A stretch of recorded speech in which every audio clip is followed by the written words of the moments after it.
Amém. Que a graça e a paz do nosso Senhor Jesus Cristo continue nos nossos corações. Nós estamos felizes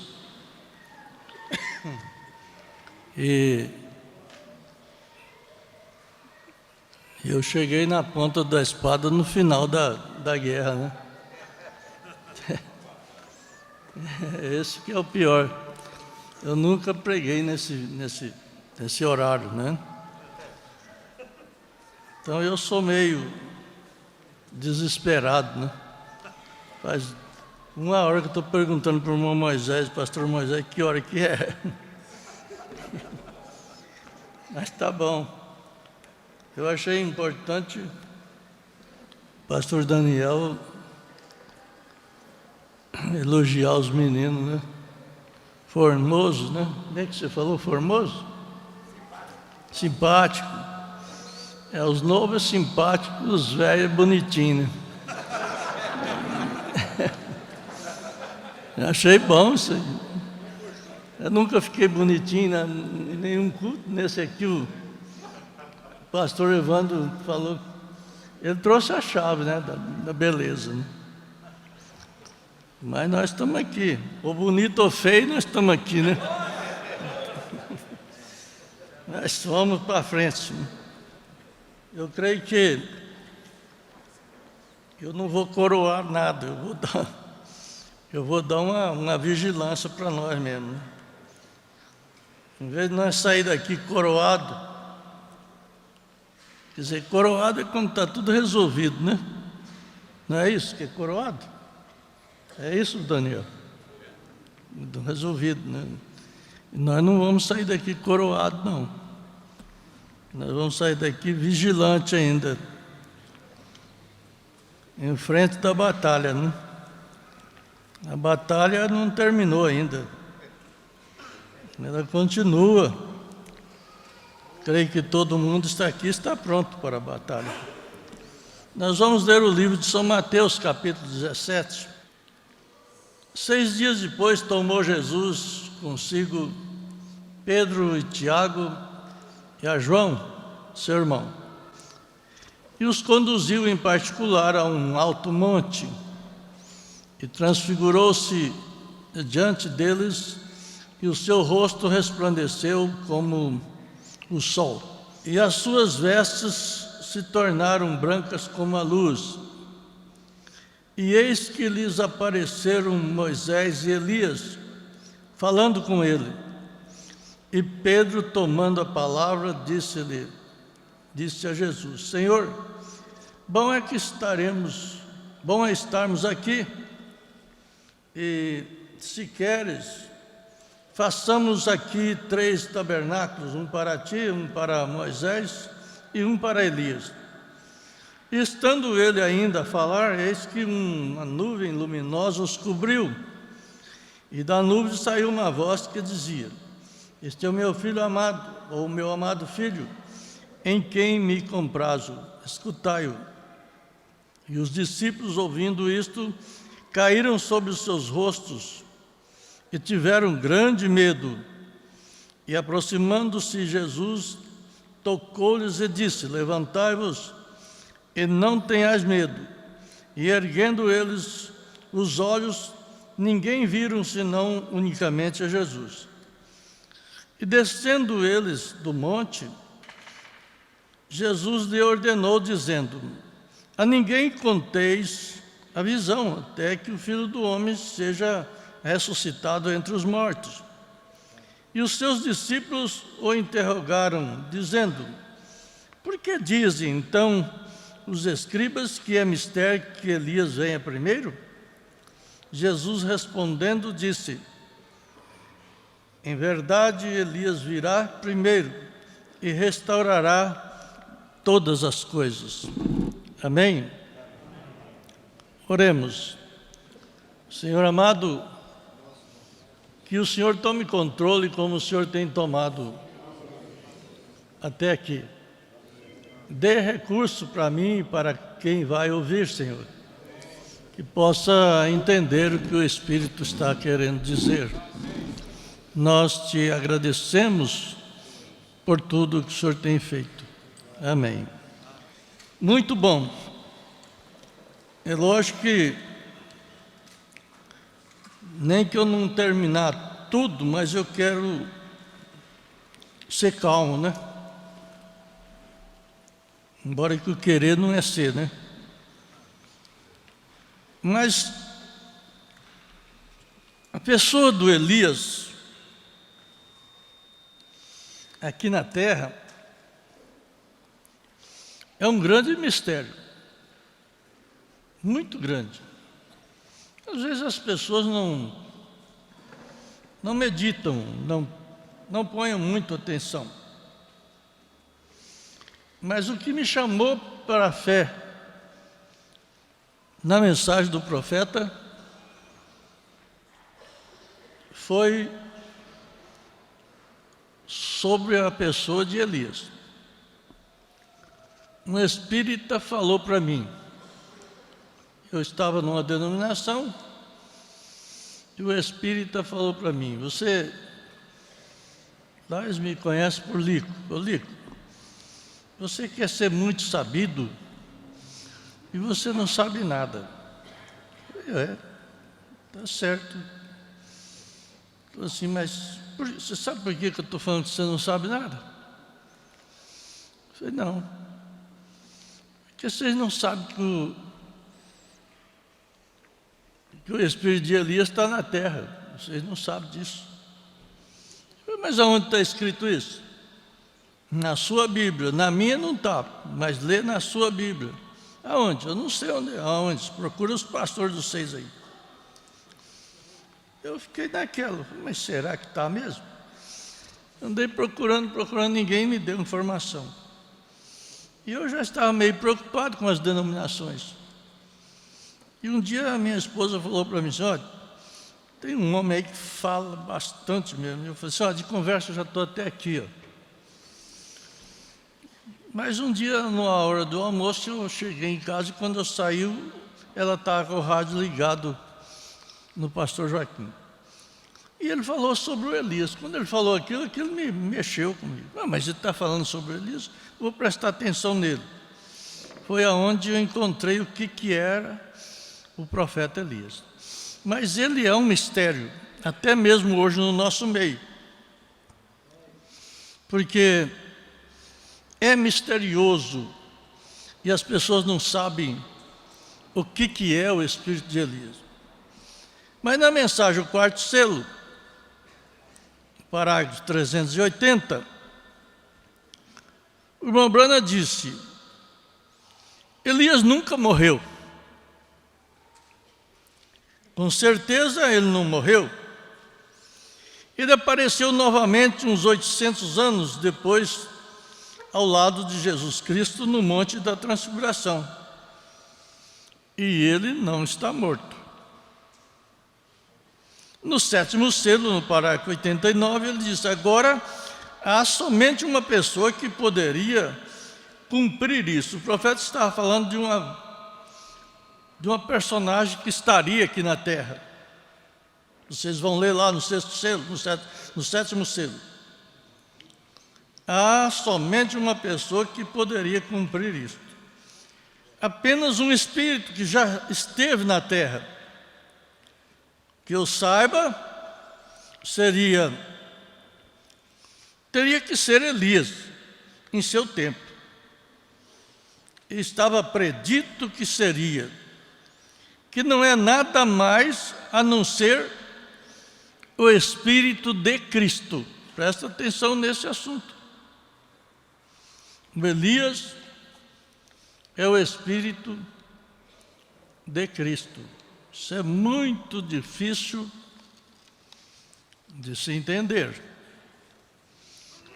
Embora que entender não é muito necessário, é necessário crer, como nós já ouvimos, mas você não crê sem saber também. O saber, o crer é o primeiro degrau. E o saber é a coroa do degrau. Porque aquele moço que estava, o eunuco que estava caminhando ali na época de Jesus, ele estava lendo Isaías 53. Com certeza ele estava ansioso para saber alguma coisa, mas não estava aprendendo nada. E Deus sabia disso. E trasladou Filipe, jogou lá na espera do eunuco que vinha em cima de uma carruagem lendo a Bíblia. E perguntou para ele se ele estava entendendo o que estava lendo.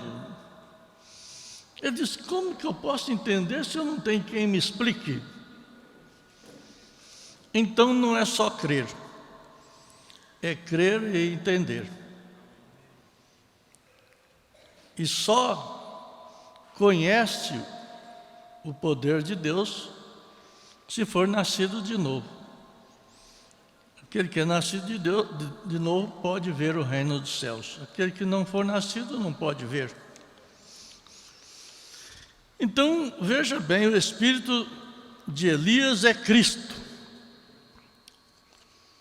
Cristo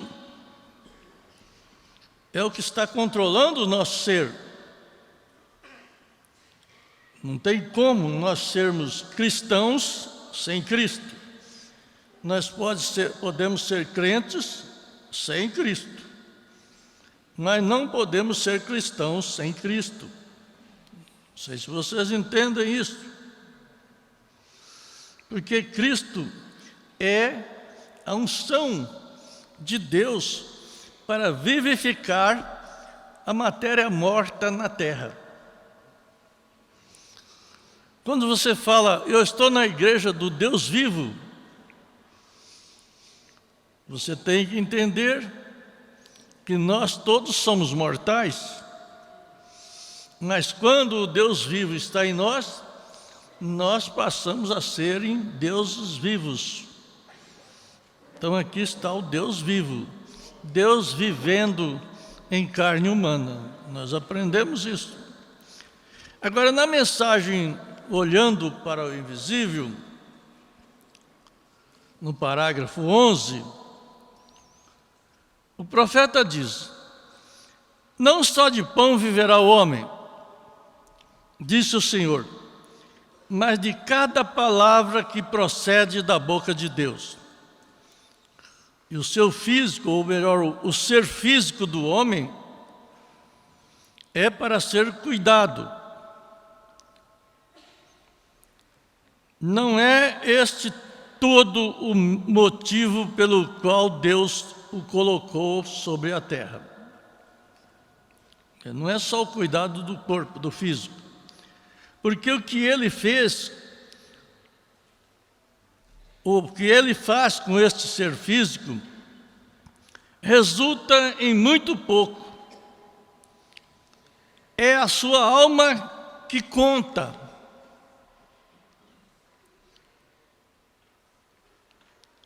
O homem interior não veio da terra, ele veio do céu.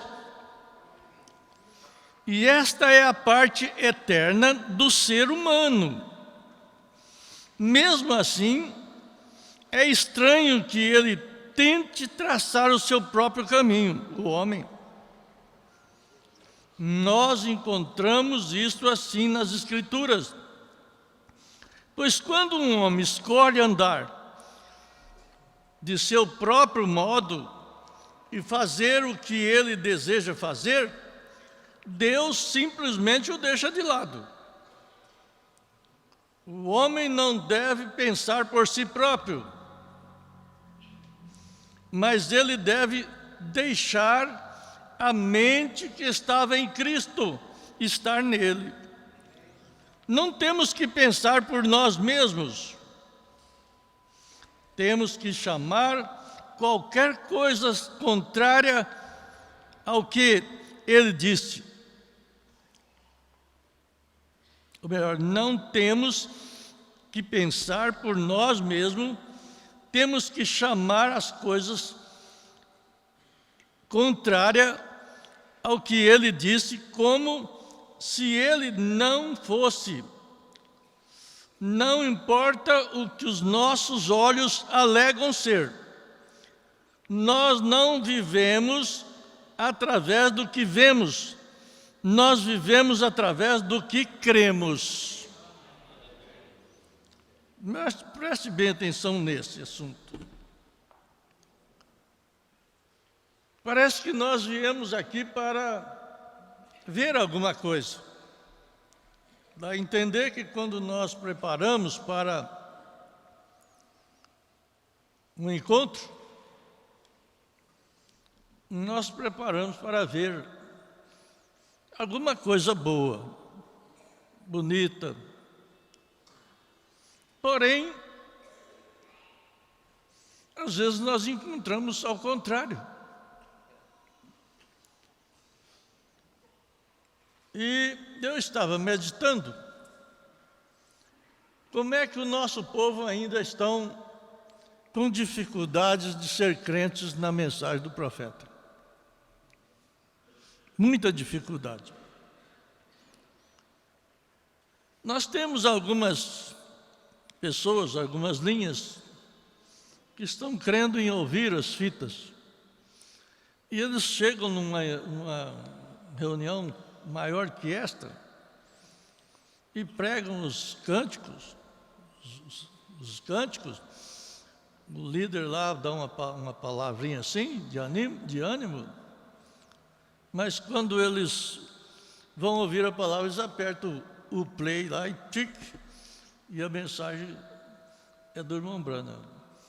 Eles dizem que nós temos que ouvir a voz do irmão Branham. Bom, em parte, eles estão certos, porque isso que eu estou lendo aqui, não foi eu que inventei, nem eu escrevi.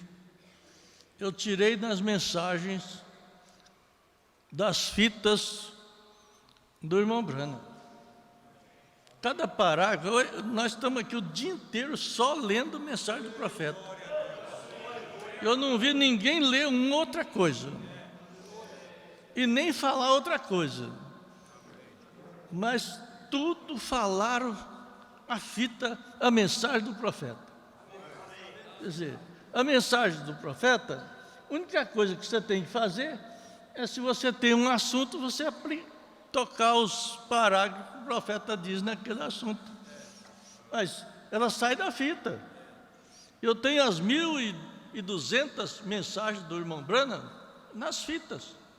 Eu tenho o The Table, comprei na época daqueles dois que tinha da Voz de Deus, mas eu já tinha ela daqueles irmãos do Canadá há muitos anos.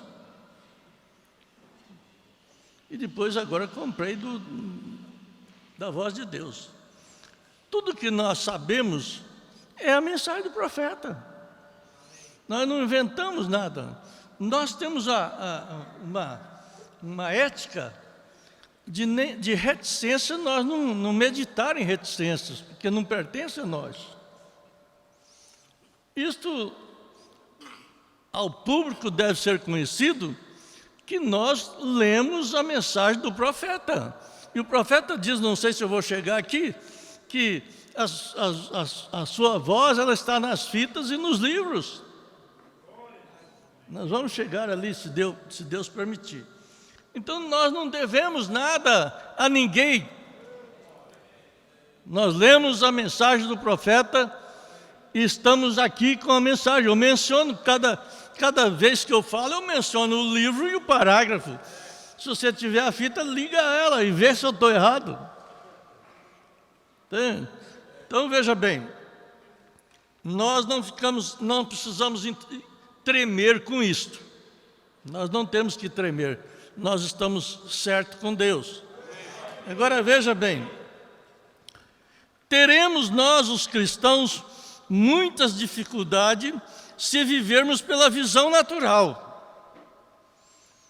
Porque você vê, a visão natural, ela é formalista. Ela é formalista. Se formalizar qualquer situação de fé, ela é humana. Ela é humana. Agora, se você entrar em espírito, ela passa a ser o sistema de Deus. Vamos ali na frente. Pois no invisível está o adversário e está a nossa vitória também, no lado invisível. Às vezes nós viemos aqui com a intenção de ver, e Deus fala de uma forma que nós não estamos vendo. E Ele fala na sua alma. E você, mesmo que fale aqui alguma coisa, você sai entendendo aquilo que o Espírito quis que falasse. Agora, no parágrafo 32 desta mesma mensagem, olhando para o invisível, me disseram que uma serpente pode olhar para o olho de um pássaro e atrair aquele pássaro com o seu encantamento. E ela fita seus olhos de tal maneira que, se aquele pássaro der a sua atenção àquela cobra, só por alguns momentos, aquele pássaro estará confuso e ficará completamente paralisado.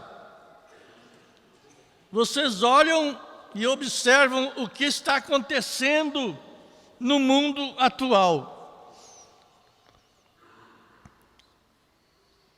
Com os vídeos, os YouTubes, o WhatsApp, veja o que está acontecendo. Às vezes você está tão alegre, levanta cedo, que é difícil você levantar cedo alegre, né? Mas às vezes você levanta alegre, o diabo, um zap para você. Você fala, mas foi o irmão, não foi o diabo. Que coisa, você está falando que é o diabo e foi o irmão? Se o Espírito Santo usa homem, o diabo usa quem? Se o Espírito Santo usa homem, e o diabo? Usa o cabrito, a galinha. Não, ele usa homem também. Aí nesse zap você desmorona, acabou o dia para mim. Por quê? Você está acostumado a dar ouvido para esse tipo de zap. Ele joga o YouTube no lugar que vai te desequilibrar a sua fé. A nossa fé tem que ter equilíbrio. Você não pode pender nem para um lado nem para outro, nem para a esquerda nem para a direita. E a serpente pegará o pássaro. Eu posso crer nisso, pois eu conheço outra serpente, o diabo. Pois se ele alguma vez conseguir colocar o olho com os seus encantamentos, aí ele mostra que o rock and roll moderno e todas as suas tolices do mundo, quer dizer, todas as suas tolices do mundo, se ele alguma vez puder te apanhar, jovem, rapaz ou mocinha, apenas o tempo suficiente para colocar o seu encantamento em você.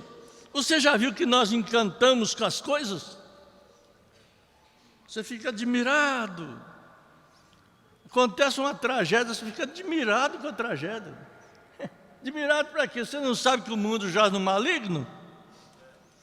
Não é coisa de estranhar para um crente, para um cristão, ver o que está acontecendo. O que Jesus pediu Ele não pediu, olha, tira eles do mundo, porque está sofrendo muito no mundo. Ele não falou isso. Então, não os peço que tire do mundo, mas que os livre do mal. Qual mal? De roubar você não rouba mais, de matar você não mata mais, de adulterar você não adultera mais.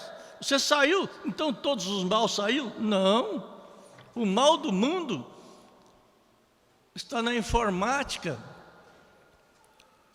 Embora que Deus também está usando ela para rebater. Eu costumo dizer que a informática é uma árvore, é o jardim do Éden, é o Éden satânico que está na nossa frente. Tem duas árvores, a árvore do conhecimento do bem e do mal, e tem a árvore da vida, que também é Cristo ali. Muito pouco vídeo te alimenta. Muito pouco vídeo te alimenta. Porque existem vídeos de crentes, de chamado cristão, derrubando outro cristão. Aí você começa a observar, mas será? O fulano está falando, a pregação dele está falando contra aquele ali. É Cristo?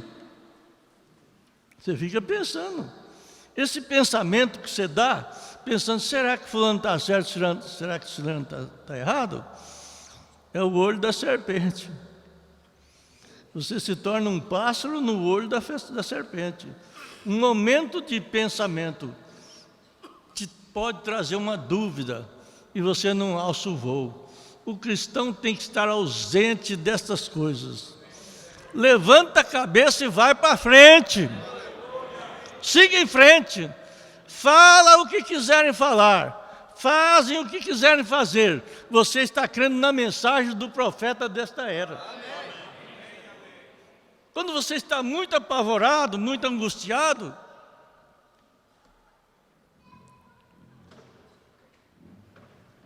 pega uma mensagem do irmão Branham, senta ali num lugar secreto, sozinho, vai lendo. Te garanto que o Espírito Santo te dirige ali onde precisa dirigir. E você verá a solução para o seu problema. Você vai tirar os olhos do mundo. O mundo hoje não é um mundo de carnaval, de festa, de samba, não. O mundo hoje é um mundo de religião. É um mundo religioso. Por que não dizer no nosso meio? Agora, veja bem. Mensagem prosseguindo ainda, olhando para o invisível. Parágrafo 33. A única maneira, me disseram, pela qual aquele passarinho, alguma vez, teria uma chance, seria desviar os olhos da serpente. Interessante que não é o olho da serpente que atrai o passarinho, só.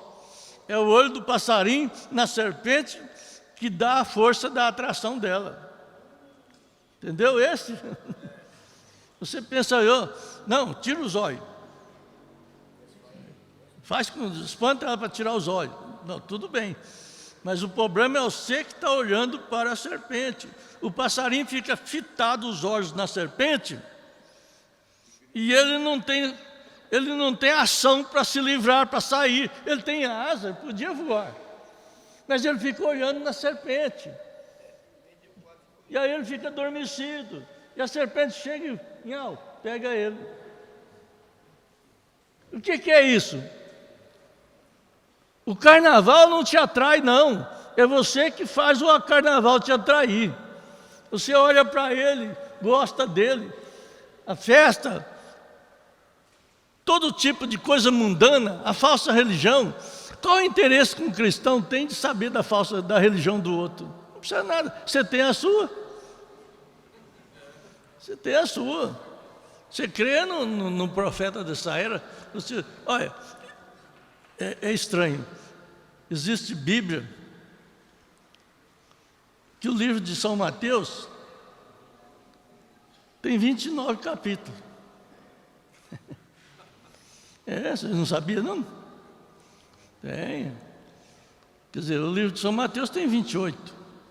Mas tem Bíblia que tem 29. E eu estava divulgando, por que essa Bíblia? Vou divulgar.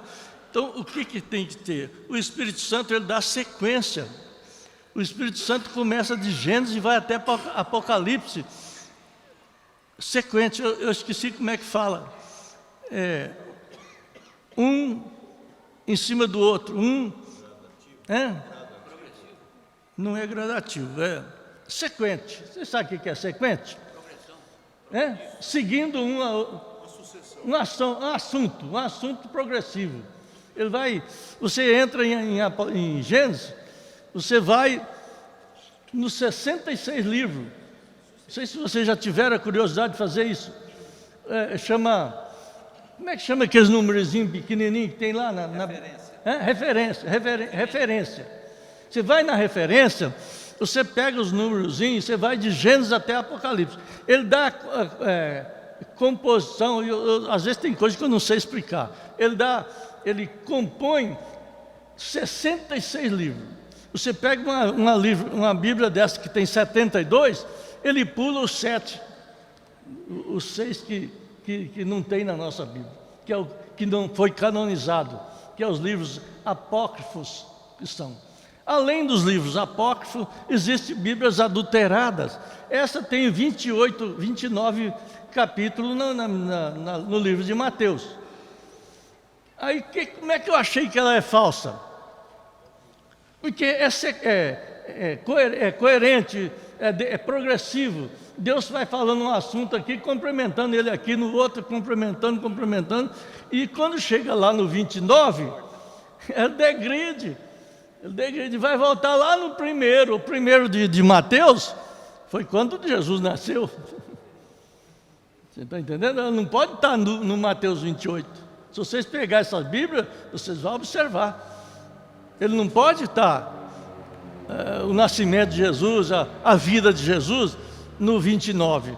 O nascimento de Jesus, a vida de Jesus está no primeiro, no segundo. Vocês vão entender isso. A hora que vocês encontrarem essa Bíblia, vocês vão falar assim, não, bem que o pastor falou. Talvez não serve nada para vocês agora, mas pode servir um dia. Então, nisso você tem que imaginar que isso está errado. Como que pode quebrar a progressão? Deus não quebra a progressão. Eu fazia desenho, tinha um nome que falava, quando você põe uma tinta escura e outra mais clara embaixo. Degradativo. É isso aí. Gradual. Deus é gradual. Deus é daqui para ali, para ali, para ali. É uma escada. Ele não chega lá em cima e mostra o degrau de baixo. Você vê que a estatura do varão perfeita é a mesma coisa. Então note-se que o diabo, ele tenta tirar a nossa forma de crer. Ele adultera. Agora veja bem, o profeta diz aqui, o Senhor Jesus, o profeta diz, a única maneira que o diabo pode sair é tirar o olho dela e bater as asas. Ele voará para bem longe do alcance daquela cobra. E se você tem o encantamento do mundo e das coisas do mundo, e incredulidade encantando ao seu redor, no seu coração, que ele diz, tenha a vida moderna. Vocês veem como é que o povo hoje tem uma sede de coisas modernas? É novidade. Calçado, roupa, sai uma roupa lá, já. Os homens têm menos, mas os homens têm um pouco de negócio de cabelo, né?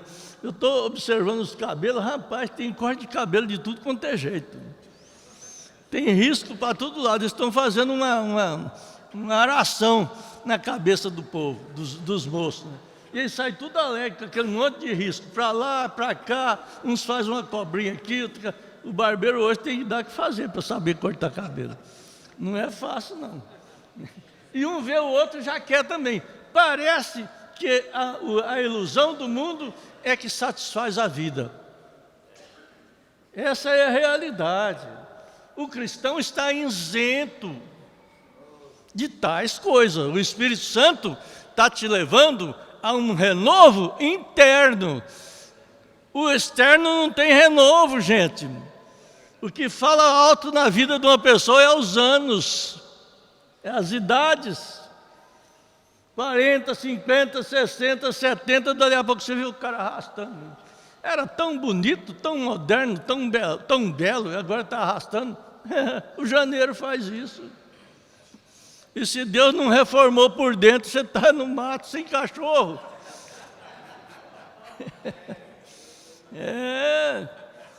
Fica velho aí sem reforma interna. Você vai ver onde é que você vai parar. Ninguém pensa isso e quer a vida moderna. E o diabo está chamando. Veja, balance sua cabeça nesta noite e olhe para cima, para o invisível. Que você não está vendo ele aqui. Que pena. Sabe que o homem está precisando ver para crer? Que coisa estranha. Jesus falou, bem-aventurado aqueles que não vê e crê. Mas está precisando ver. É um ato de visão. Agora veja bem, o Senhor Jesus, sim, se Ele falar com você e disser, aquela cura divina está errada, livre-se dele rapidamente. Se Ele falar assim, olha, isso aí é uma telepatia espiritual, balance sua cabeça, coloque imediatamente e olhe para cima. Olhe porque vem o invisível. Como Elias disse a Geazi, seu servo, lá em Dotã. Ora, eles olharam ali ao redor e havia um exército assírio.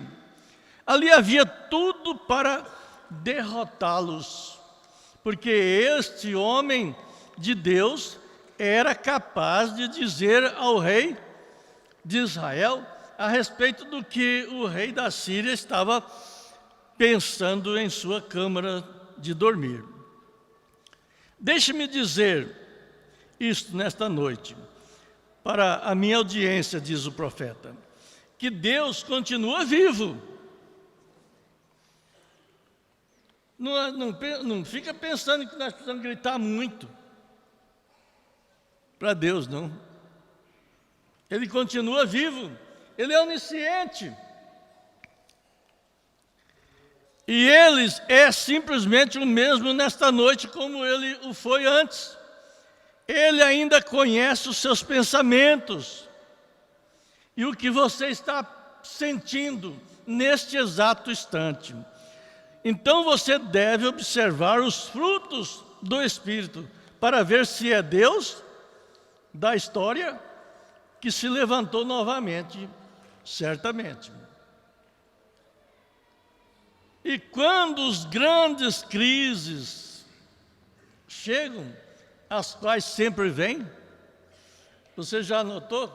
Quem de nós não tivemos crise e quem de nós não temos crises? Nunca se viu um tempo de tanto psicólogos e tantos psiquiatras, neurologistas, como tem hoje. É a profissão mais fácil de você ganhar dinheiro hoje. Porque o povo está tudo neurótico. Tudo cheio de problema, tudo cheio de dificuldade, tudo cheio de carência. Não é carência, é querência. Está tudo cheio de querência. Nós vivemos querendo mais e mais. E quanto mais você tem, mais você quer. E se Deus te der um tanto, você ainda quer mais. Se Ele te der outro tanto, você quer mais. É querência. Porque nós pensamos que a vida eterna é aqui. É isso que nós estamos pensando. Nós não vemos que temos que morrer aqui para viver ali. E quando as grandes crises chegam, as quais sempre vêm, então quando Geazi, sendo apenas um morno membro da igreja, quando ele não tinha visto o que Elias viu, porque Elias estava acostumado a andar pela fé, ele estava olhando para o invisível o tempo todo, e ele sabia o que Deus havia dito no Salmo: os anjos do Senhor acampam ao redor daqueles que o temem. Elias sabia disso, o morno não sabia. Aquilo era diferente para Elias, mas Geazi havia estado prócrido naquilo, pelas metades. Ele apenas era um membro de igreja. Então Elias disse ao Senhor, ele disse: Senhor, mostre um sinal aqui, abra os olhos desse homem e deixa ele ver o que está ao redor dele. E quando Deus abriu os seus olhos, ele viu cavalos de fogo puxando carruagens de fogo. E elas estavam todas ao redor daquele velho profeta. Elas estavam ali o tempo todo, mas ele simplesmente não as via. E nesta noite, eu diria a mesma coisa, que o Deus, o qual estava no além, no primeiro capítulo do livro de Atos, enquanto ele estava sendo levado para cima e os céus ficaram sobre os seus pés, aquele mesmo Jesus disse: eis que eu estarei sempre convosco, eu nunca vos deixarei e nunca vos abandonarei, e as obras que eu faço, vós fareis também, eu estarei convosco. Vocês acreditam assim? E em vós mesmo, até o fim do mundo. Não é um pouco de tempo, não é só aqui no culto. A maneira de um verdadeiro profeta. Em parágrafo 43. E então ele nos deu todas as coisas. Agora nós temos a garantia da nossa herança. Tanto que, ora, ouçam bem, eu gostaria de pregar sobre aquele assunto, mas realmente parece bom para mim neste momento. Vê? Que nós temos a garantia daquilo, pois um dia nós andamos em pecado. E após sermos batizados no seu nome, e ressuscitado com ele em ressurreição, nós temos sido tirados do pecado. Nunca mais queremos voltar ali novamente. Veja, temos a evidência do que temos. Estamos potencialmente na ressurreição de toda a morte. Bem, se nós pudéssemos sair do pecado pela fé nele, ou se pudermos sair do pecado na fé nele, e se houver pecado, quem desejaria voltar para a lata de lixo de pecado outra vez? Veja, nós passamos da morte para a vida. Amém? Agora veja bem, como Elias foi para o Jordão. Aqui que nós vamos começar a entrar no assunto. Elias foi para o Jordão um dia e tocou com Eliseu e partiu de volta e atravessou de volta e voltou com sua porção dobrada. E quando nós tocamos o Jordão com Cristo, nós adquirimos uma porção. Porém, quando retornamos, nós estamos vindo com as duas porções. Nós adquirimos vida eterna. Ressurreição de pecado, agora em justiça com o Espírito Santo. E então, de volta com Cristo, nós voltamos com ambas, ressurreição física, e nós já obtivemos a ressurreição espiritual. Nós temos duas porções dela, sempre um tipo de Cristo e a igreja. Eliseu e Elias. Nota-se que Eliseu, o profeta diz numa mensagem que representa a igreja. E Elias representa Cristo. Cristo e a igreja. Note bem isso aí. Aí, em seguida, a próxima coisa é tomar o lugar para mostrar que eles eram o tipo e antitipo. Elias voltar quando ele se encontrou com Eliseu.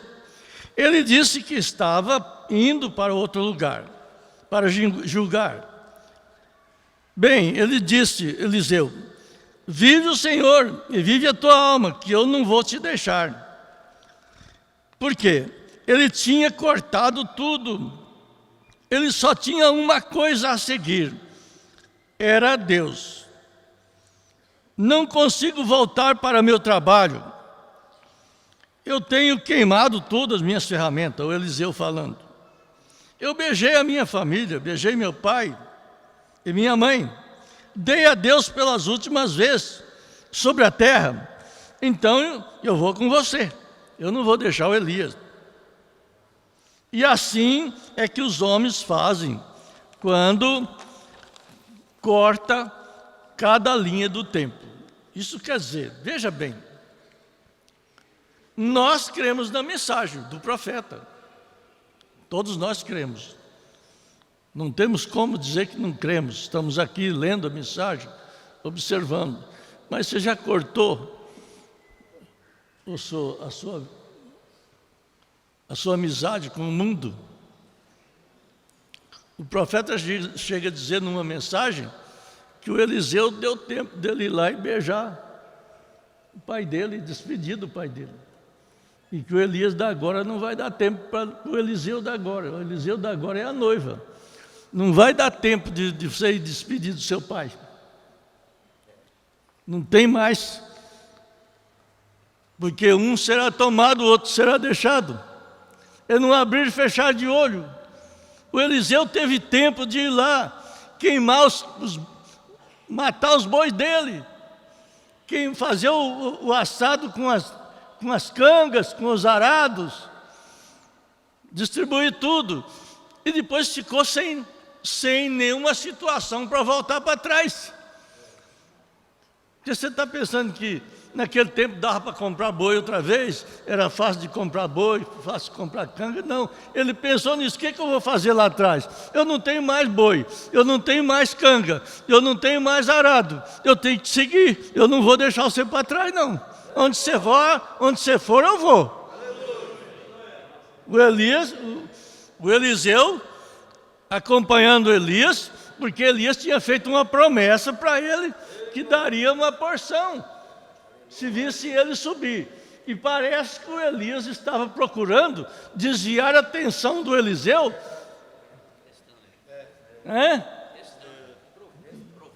Provando. Parece que, olha, você fica aí que eu vou lá. Não, eu não vou ficar porque onde você for eu vou. Você fica aí fica em casa, não vai na igreja não, fica em casa. Fica. Amanhã você vai. Não, aonde a palavra estiver eu vou. A palavra hoje é a capa do Elias. A capa do Elias não é um pano que estende uma lona para você ficar debaixo. A capa de Elias é uma unção que está vindicando a palavra na sua alma. Ela está vindicando. Ela arde na sua alma.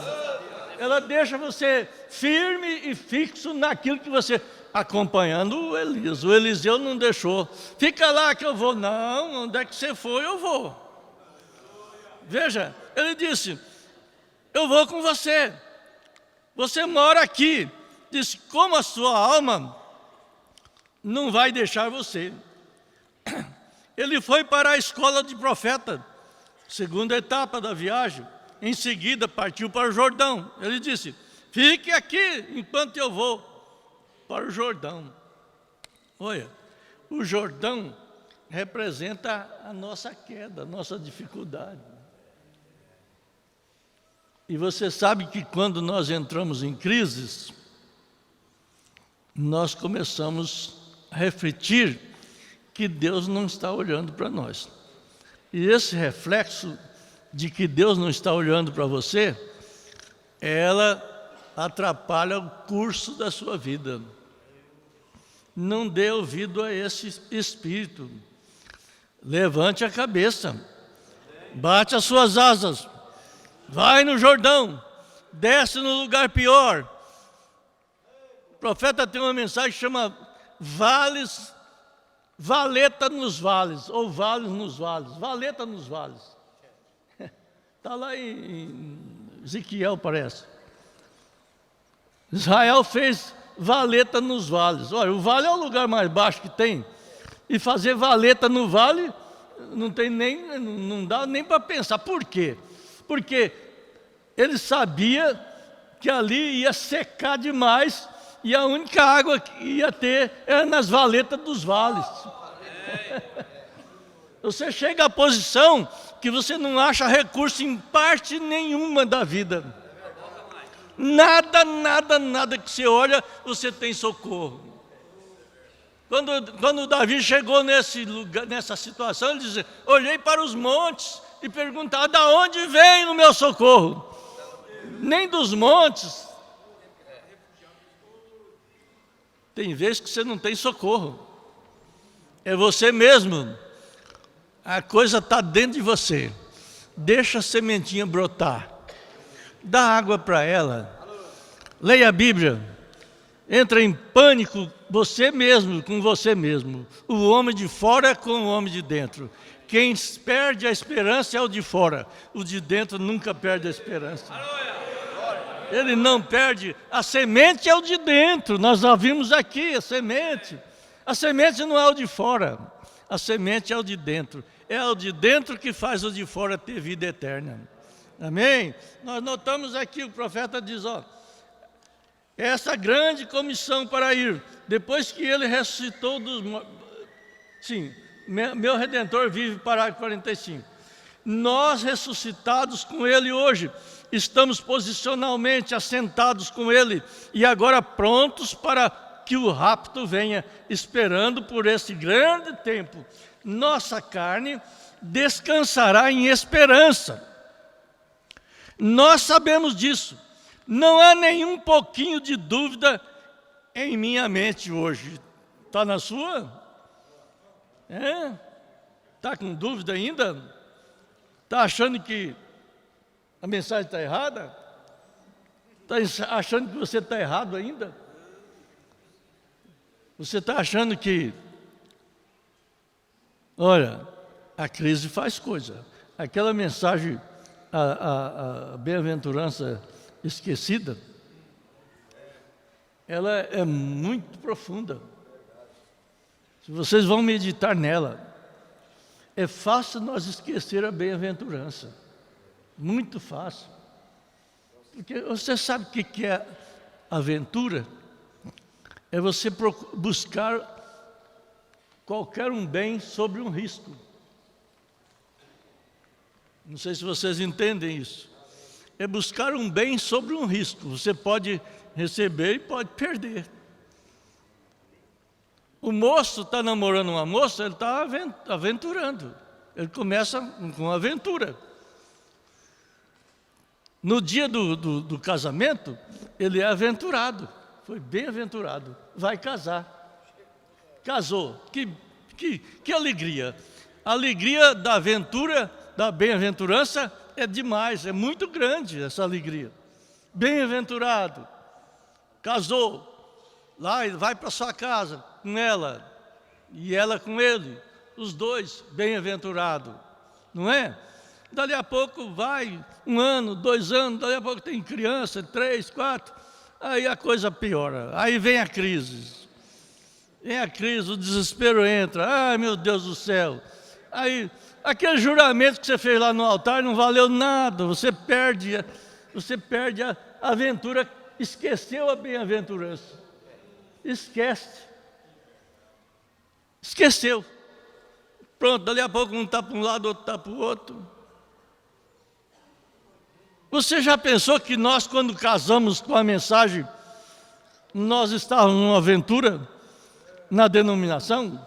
Você estava aventurando, ser um cristão. Era uma aventura, era uma luta. E você via uma coisa que te atrapalhava, você partia para outra. Tinha crente que passou por 5, 6 denominações e nada estava bem. 1971, o som da clarinada bateu. E você ficou feliz. Eu me lembro quando eu comecei a ouvir. Parece que uma coisa entrou dentro de mim e virou que nem sempre viram uma meia do lado do avesso. Que beleza! Era feliz.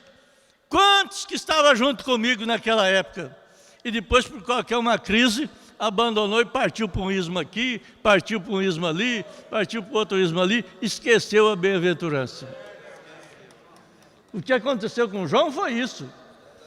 O João lutou, Deus deu o nascimento dele que não ia existir. Não ia existir aquele nascimento, a mãe dele não tinha filho. O pai era sumo sacerdote. E o anjo falou primeiro para ele, ó, sua mulher vai ter um filho. Então você vai ficar mudo. Você vai ficar mudo para outra vez você crer. Quantos crentes que estão mudo aqui? Porque não creu o que Deus falou. O que Deus falou não está valendo para ele.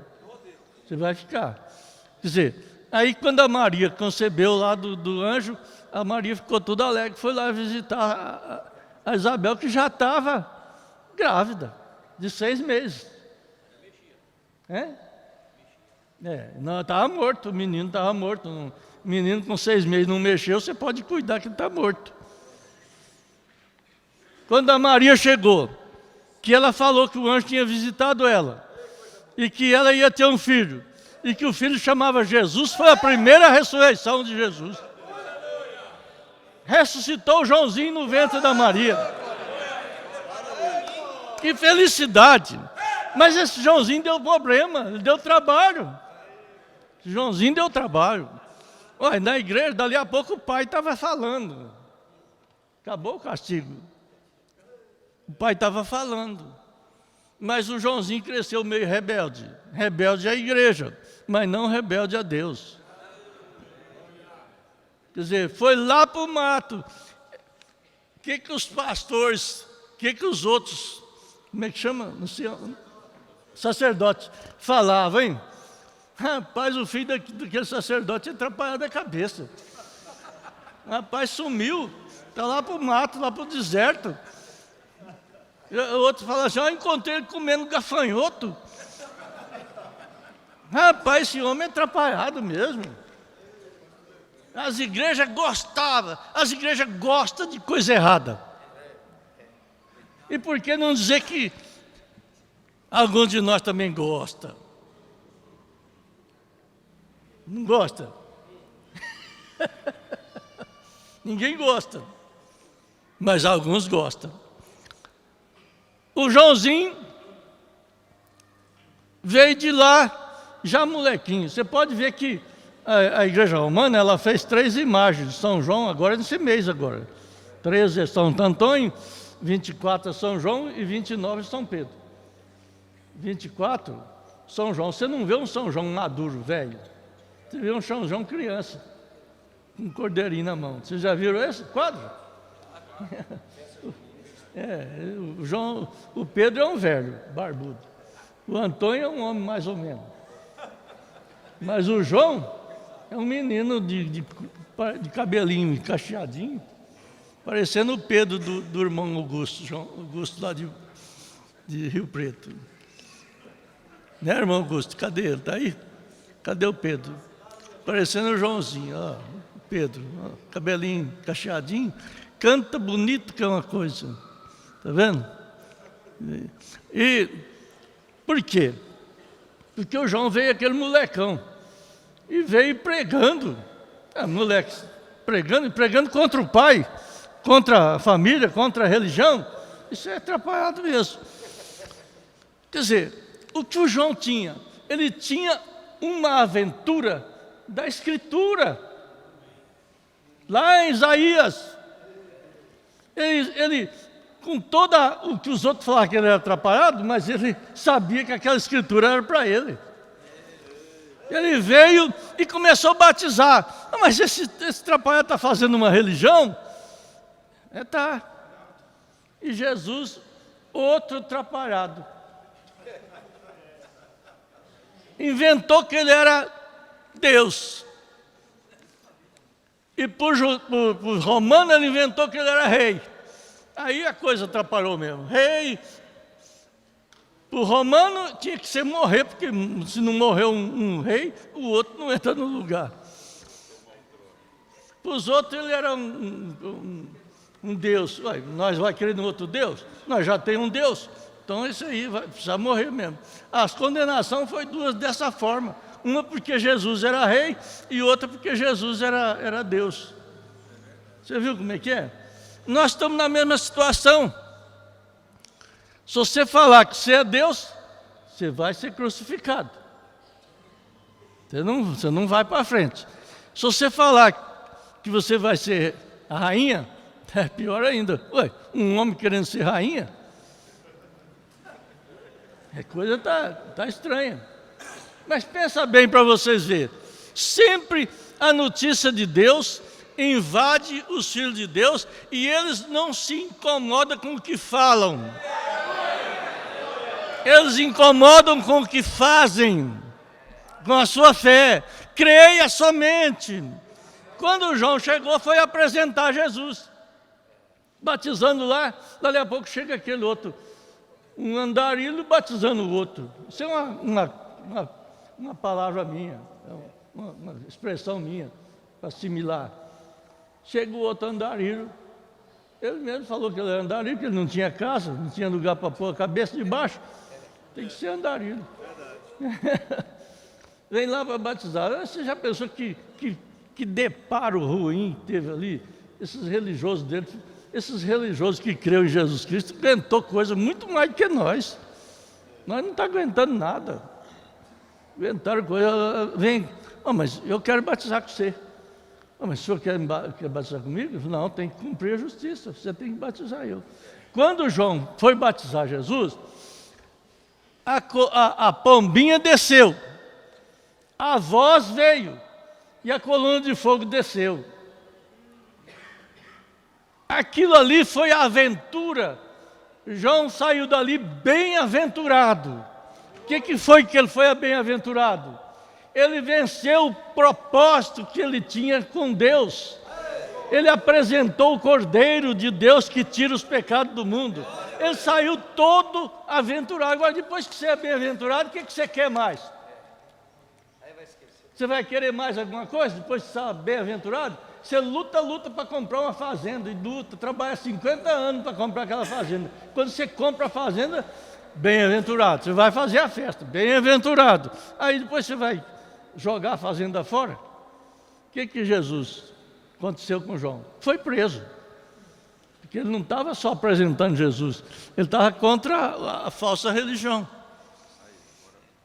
Aí quando ele foi contra a religião, Deus falou assim para ele: olha, fala para eles que lá cresce e você diminui. Quando ele foi preso, a crise chegou. Chegou a crise. Na cadeia, o profeta diz, lê lá para vocês verem. O lugar é muito ruim, muito sujo, muito difícil. Aí, quer dizer, a crise faz a gente esquecer da bênção. A crise faz você esquecer da aventura que você teve.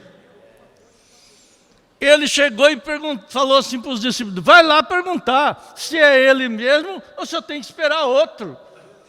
Aí ele já tinha apresentado, Deus tinha mostrado. Não tinha? Agora por quê? Porque a dificuldade traz isso. Gente, nós vamos ter muita dificuldade ainda para avançar na mensagem.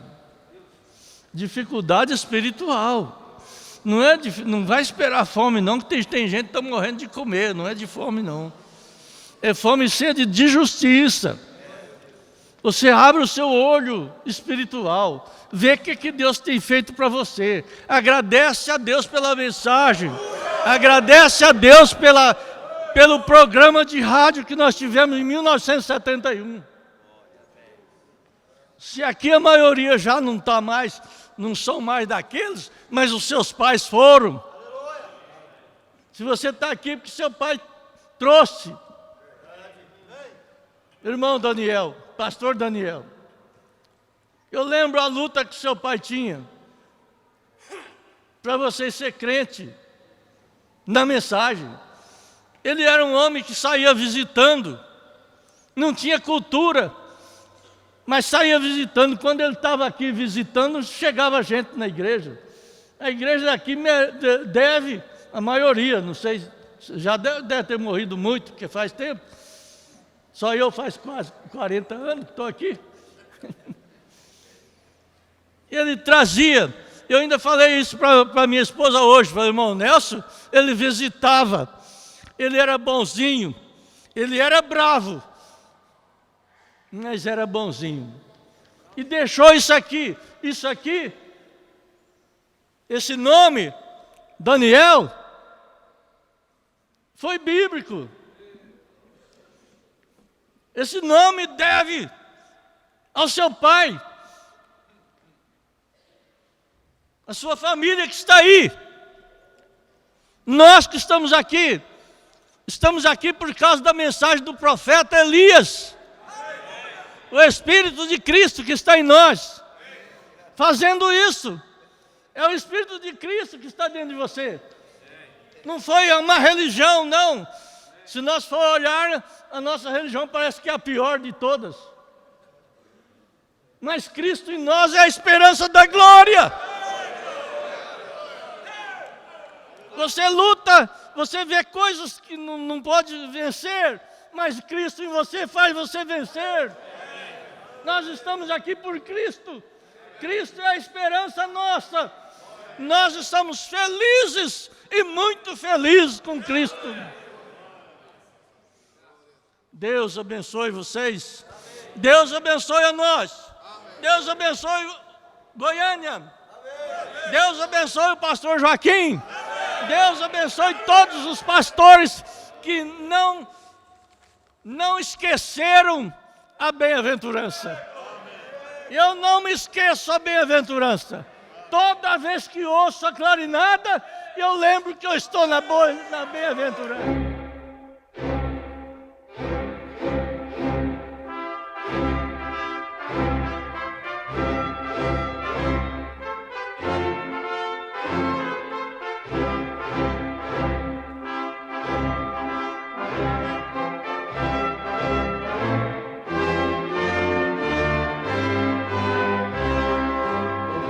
Bem-aventurado é aquele que teme o Senhor, e bem-aventurado é aquele que é pobre de espírito.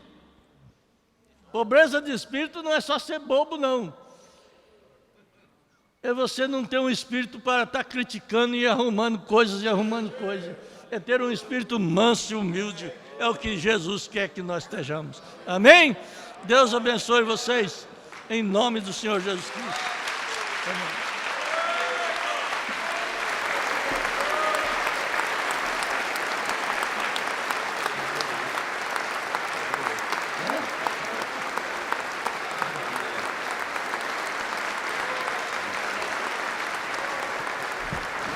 Deus abençoe. O pastor Euclides Paro é um ancião, merece todo o respeito.